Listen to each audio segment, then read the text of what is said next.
The French plan was to create at Dien Bien Phu, deep in hostile territory, a fortified base which would threaten the enemy's supply lines to Laos. Just as important, the fort might act as bait, luring the Viet Minh to attack with their best troops. The base could be supplied from Laos overland, and it could also be reinforced by air. The result they hoped for would be a set-piece battle that would allow superior French firepower to inflict a decisive defeat on the Viet Minh.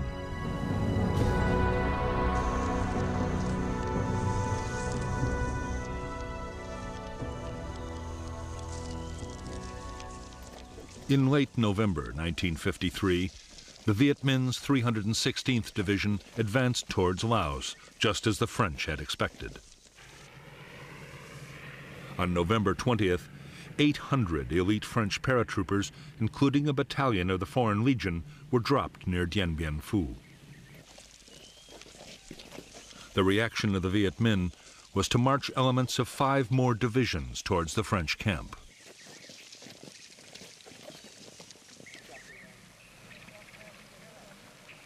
The French paratroopers at Dien Bien Phu quickly set about building fortifications and an airstrip.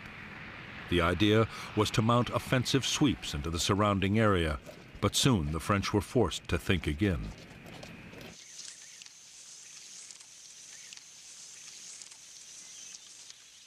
As the Viet Minh massed around the base, it became suicidal to venture far outside. Within 2 months, as the noose around Dien Bien Phu was drawn ever tighter, even a fighting withdrawal was no longer an option for the French.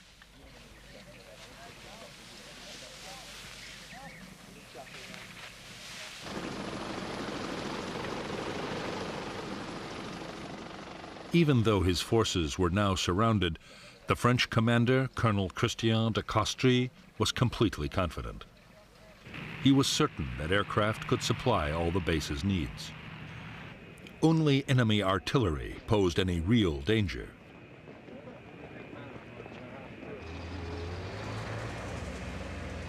Some Viet Minh guns had begun to fire on the base, but the French were sure that only a handful could have been deployed in such difficult hilly terrain.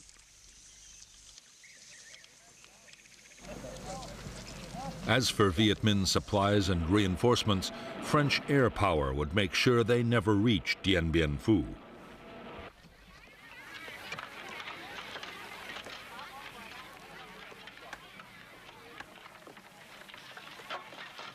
Even though up to 100 French planes attacked Viet Minh supply routes every day, their efforts were having little effect.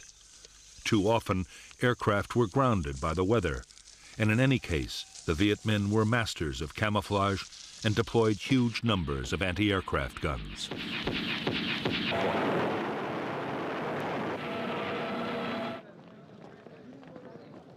In a massive effort over several months, General Voi Nguyen Giap, the Viet Minh commander, used 50,000 support troops to deploy more than 200 artillery pieces and anti-aircraft guns and a vast supply of ammunition around Dien Bien Phu. It was one of the most extraordinary feats of logistics in military history. To the 10,000 French now inside the base, the realization that they were surrounded by field guns and mortars and 4 deadly Soviet Katyusha rocket systems came as a dreadful shock.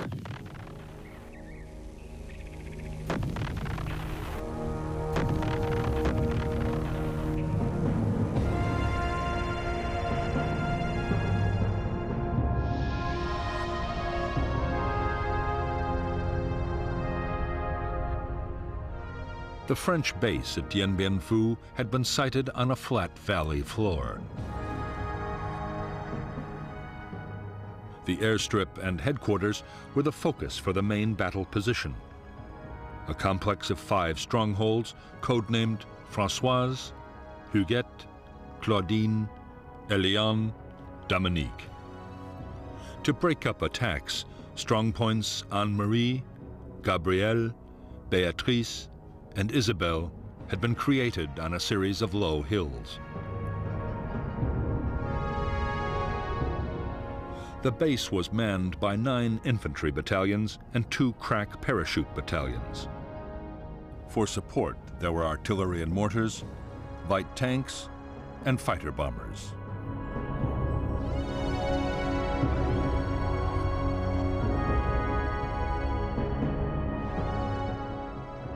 By early March 1954, 49,000 Viet Minh had deployed around Dien Bien Phu. 3 infantry divisions and 2 independent regiments were supported by the field guns of the 351st Heavy Division on the hills to the east, and by heavy mortars on all sides. Anti-aircraft guns were secretly placed to cover the air routes in and out of the valley.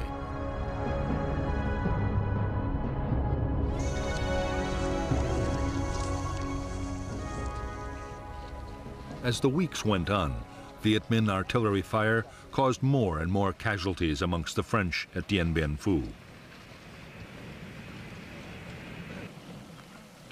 The fortifications had never been meant to withstand heavy artillery, and the French were horrified to find that neither counter-battery fire nor airstrikes were able to silence the enemy guns.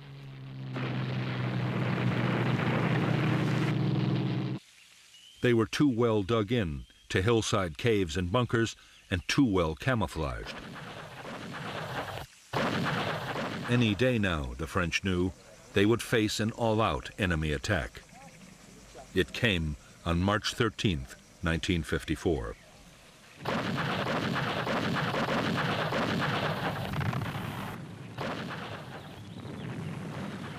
The Viet Minh assault began with a massive artillery bombardment.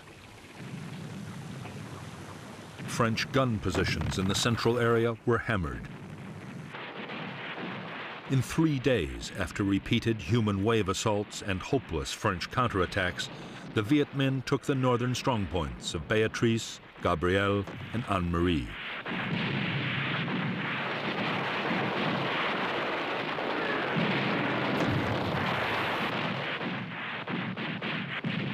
The loss of their northern outposts cost the French 1,500 men.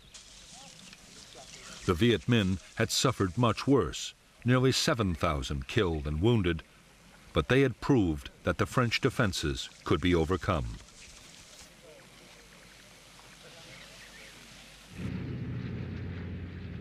They had also closed down the base's main airfield for good.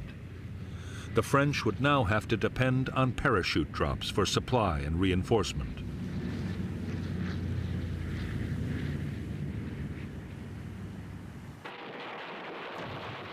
After a 2-week lull, the Viet Minh renewed their offensive.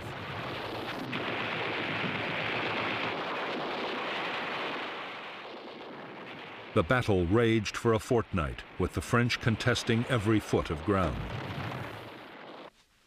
In the end, shocking Viet Minh casualties forced General Giap to pause. Meanwhile, the French situation was getting desperate. Ammunition and food was short, and 3,000 wounded were trapped inside the base in appalling conditions.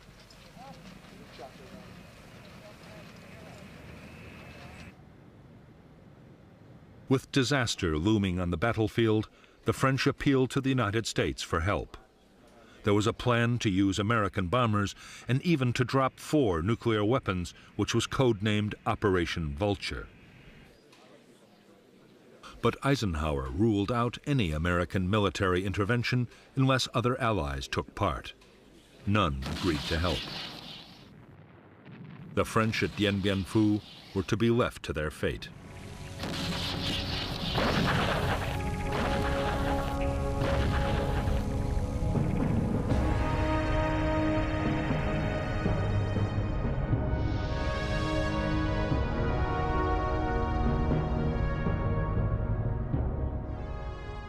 Although the outpost Isabelle was still in French hands, it was by now cut off from the central stronghold at Dien Bien Phu. Besieged by the Viet Minh 304th Division, Isabelle was under heavy artillery fire. Incredibly, although attacked time and time again, the post would hold out until the very end of the battle.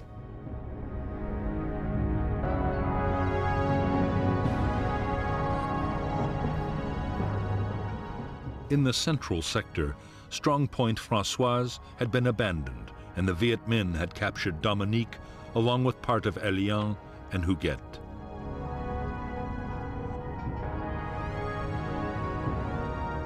However, there were two new strongpoints, Sparrowhawk and Juno.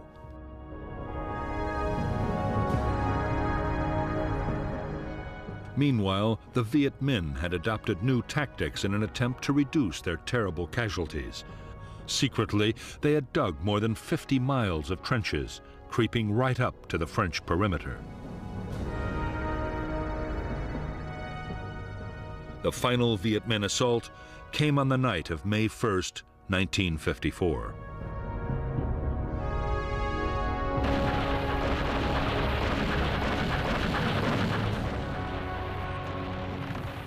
After a massive barrage, the Viet Minh infantry hit the remaining bunkers of Huguette and Elian. In spite of fierce French resistance, positions fell one by one until, on the evening of the sixth day, a huge mine demolished part of Elian and its last bunkers were overrun.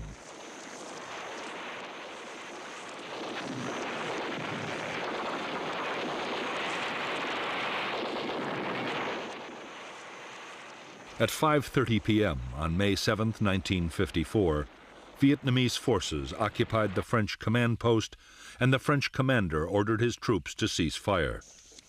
It was 55 days to the minute since the battle had begun. At Dien Bien Phu, 3,000 French troops had been killed and 8,000 wounded. The Viet Minh had suffered much worse, with more than 8,000 dead and 12,000 wounded. But for them, the outcome had still been a triumph.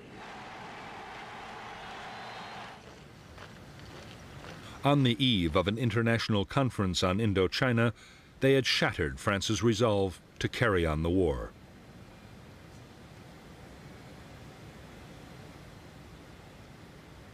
The Viet Minh expected that the negotiations at Geneva would open the way for full Vietnamese independence and a major role for them in running the new country. In fact, the Viet Minh negotiators faced bitter disappointment.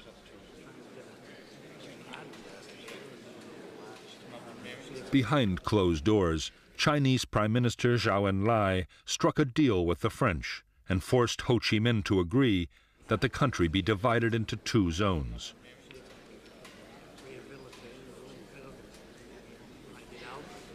There was to be a ceasefire, but there would be no immediate decision about who was to control Vietnam until elections settled the future.